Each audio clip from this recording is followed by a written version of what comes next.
How much interest will be accrued on 7,200 at 16.66% per annum in 5 years?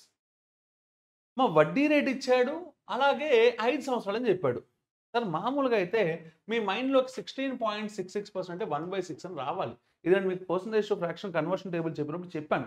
Okay. Prelims దాంట్లో చెప్పాను. Mains దాంట్లో కూడా చెప్పాను. అవునా కాదా? ఓకే. గుడ్. ఇప్పుడు మనం జాగ్రత్తగా అబ్జర్వ్ చేస్తే సార్ మామూలుగా చేసేట్టయితే సార్ 1 ఇయర్‌కి 1/6 ఇంటూ 7,200 కాబట్టి 5 ఇయర్స్ కంటే ఇంటూ 5 వేస్తే సరిపోతుంది. ఓకే.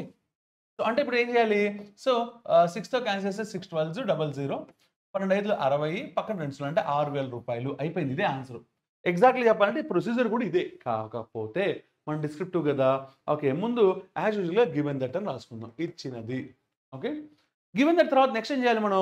సో, ఆటోమేటిక్‌గా ఇచ్చిన డేటా రాసేసుకుంటారు. రేట్ ఆఫ్ ఇంట్రెస్ట్ అని. ఎప్పుడైతే దాంట్లో ప్రిన్సిపల్ రాస్తారు, రేట్ ఆఫ్ ఇంట్రెస్ట్ రాసేటప్పుడు 6.66% పర్ యానమ్ అని రాస్తారో, అక్కడ 1/6 అని వాడికి స్పెసిఫై చేయాలి. అది కంపల్సరీ ఈసారి.